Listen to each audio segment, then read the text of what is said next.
Hello दोस्तों, कैसे हो आप सब लोग। आई होप आप सब अच्छे होंगे। आपकी ट्वेल्थ की स्टडीज अच्छी चल रही है। सो आज मैं आपके लिए एक नया टॉपिक लेके आई हूँ जिसका नाम है कैपिटल स्ट्रक्चर। ये क्लास ट्वेल्थ के स्टूडेंट्स के लिए टॉपिक है।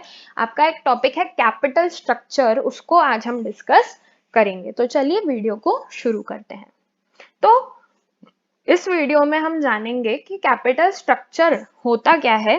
फाइनेंशियल लेवरेज एक टॉपिक है, फाइनेंशियल लेवरेज, उसके बारे में जानेंगे कि फाइनेंशियल लेवरेज क्या होता है।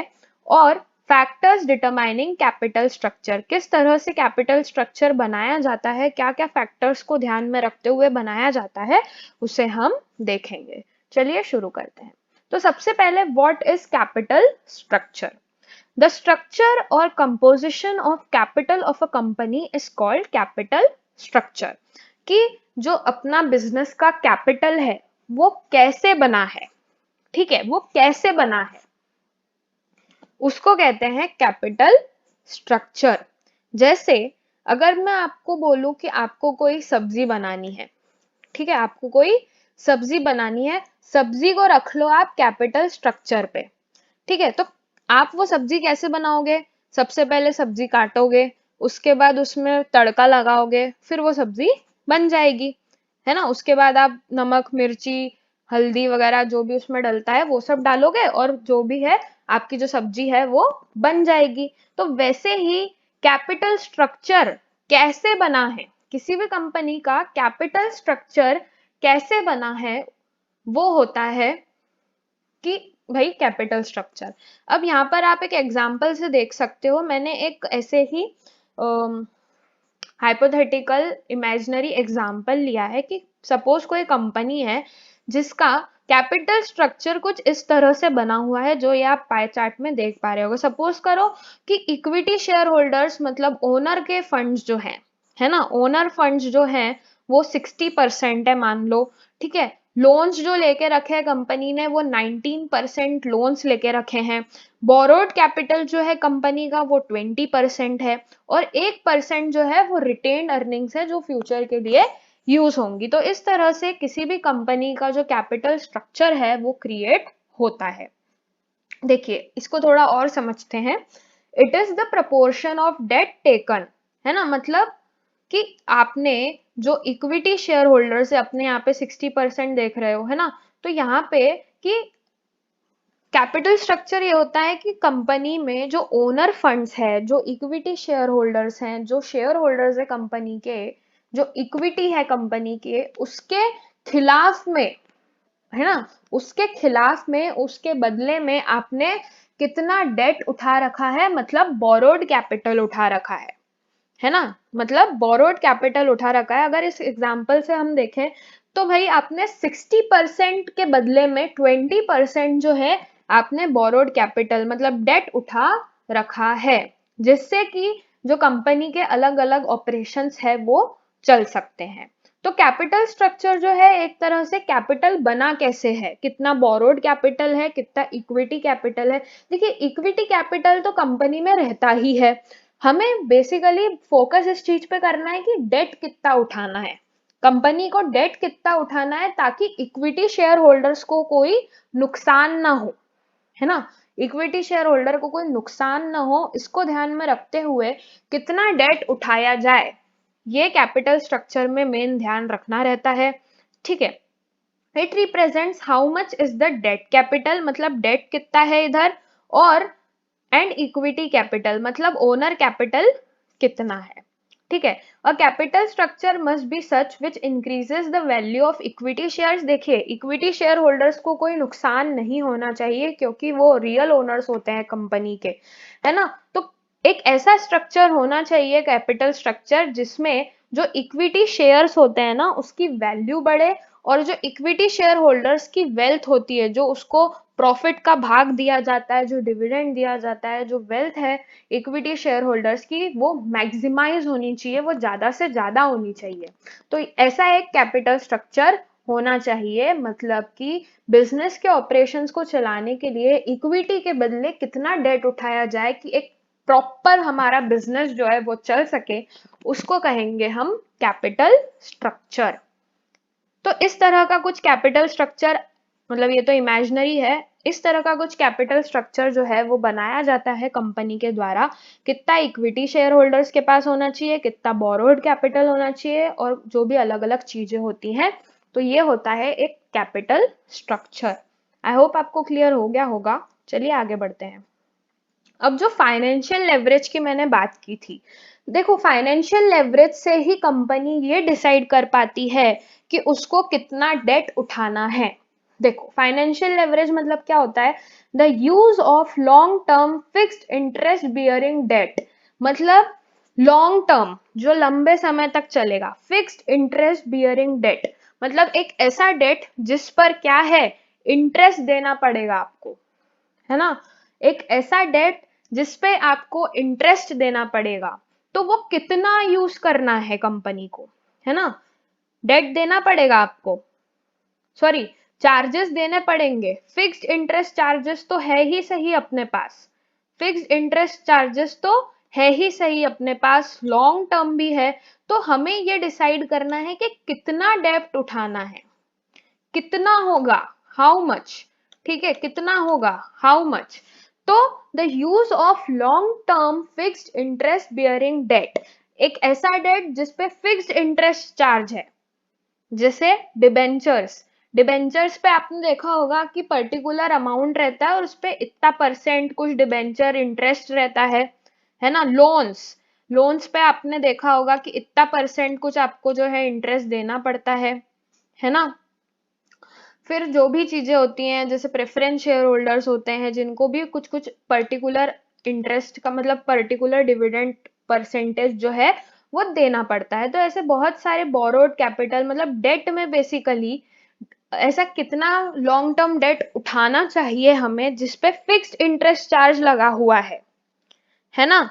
तो the use of long term fixed interest bearing debt and preference share capital, मैंने आपको बताया था ना कि प्रेफरेंस शेयर को भी कुछ परसेंटेज जो है वो देना पड़ता है along with the equity share capital, मतलब कि जो शेयर होल्डर्स है उनका नुकसान नहीं होना चाहिए। तो इक्विटी शेयर के बदले में कितना हमें एक ऐसा डेट उठाना चाहिए जिसपे फिक्स्ड इंटरेस्ट चार्जेस लगे हुए हैं, है ना, इसको कहेंगे हम फाइनेंशियल लेवरेज। और इस फाइनेंशियल लेवरेज के बेसिस पे ही कंपनी ये डिसाइड करती है कि कंपनी को कितना डेट उठाना है और एक पर्टिकुलर जो कैपिटल स्ट्रक्चर है वो क्रिएट होता है।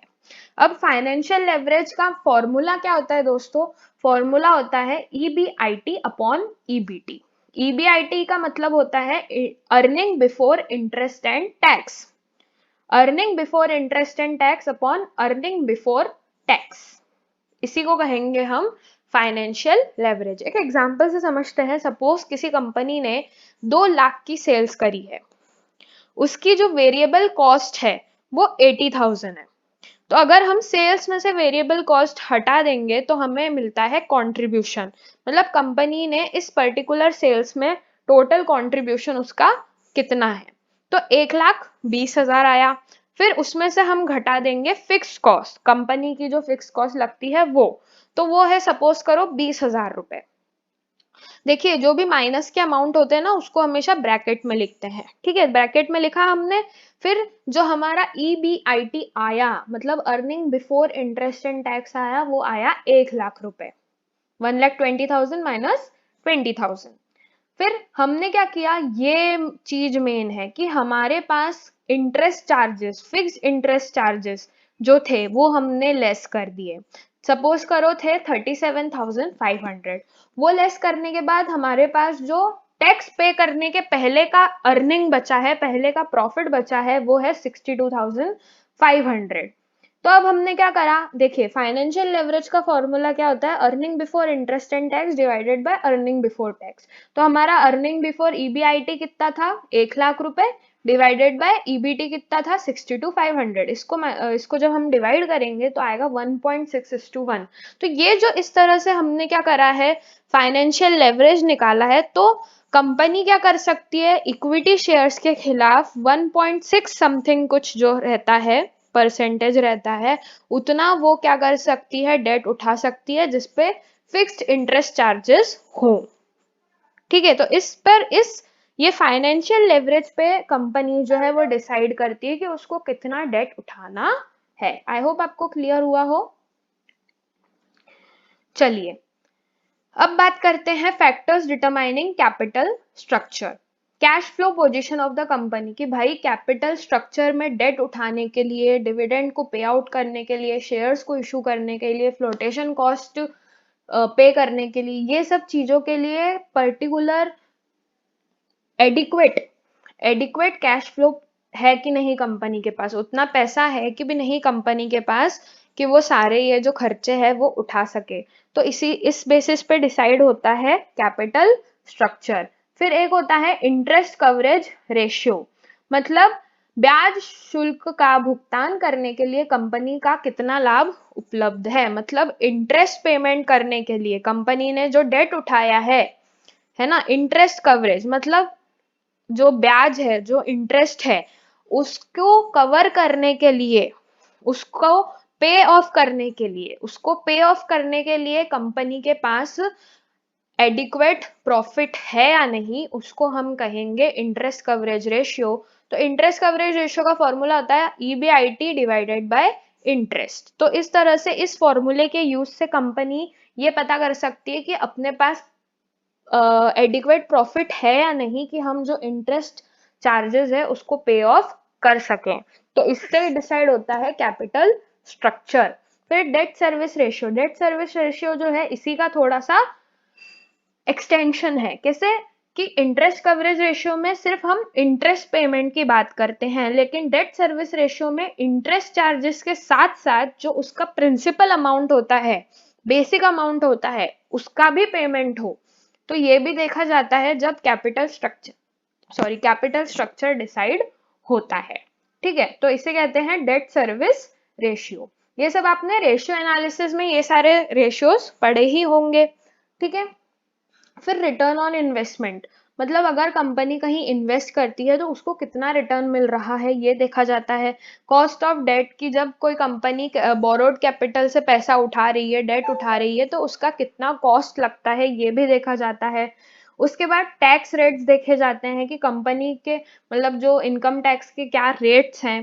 ठीक है, कॉस्ट ऑफ इक्विटी, मतलब जब शेयर इशू कर रहे हैं तो क्या कॉस्ट लगती है, फ्लोटेशन कॉस्ट देखी जाती है, रिस्क कंसिडरेशंस देखी जाती है। बोरोड कैपिटल में ज्यादा रिस्क होता है ना। फ्लेक्सिबिलिटी देखी जाती है कंपनी की, है ना। कंट्रोल देखा जाता है कि किसको ज्यादा कंट्रोल चाहिए, इक्विटी वालों को चाहिए कि मतलब बाहर के लोगों को चाहिए, डेट वालों को चाहिए। तो कंट्रोल के हिसाब से भी जो है कैपिटल स्ट्रक्चर जो है वो डिसाइड किया जाता है। रेगुलेटरी फ्रेमवर्क देखा जाता है कि लीगल क्या क्या चीजें हैं, क्या क्या रिक्वायरमेंट्स हैं, है ना। उस हिसाब से कैपिटल स्ट्रक्चर देखा जाता है, डिसाइड किया जाता है। स्टॉक मार्केट कंडीशंस देखे जाते हैं और capital structure of other companies, competition को ध्यान में रखते हुए दूसरे कंपनी के कैपिटल स्ट्रक्चर को भी देखा जाता है और हमारी कंपनी का जो कैपिटल स्ट्रक्चर है उसको डिसाइड किया जाता है। ठीक है, तो ये है factors determining the capital structure. तो आई होप आपको कैपिटल स्ट्रक्चर क्या होता है वो क्लियर हो गया होगा। ऐसे और अच्छे अच्छे वीडियोस के लिए हमारे चैनल को सब्सक्राइब करना ना भूलिएगा। Like the video, comment, share and subscribe to my channel for more videos. Thank you.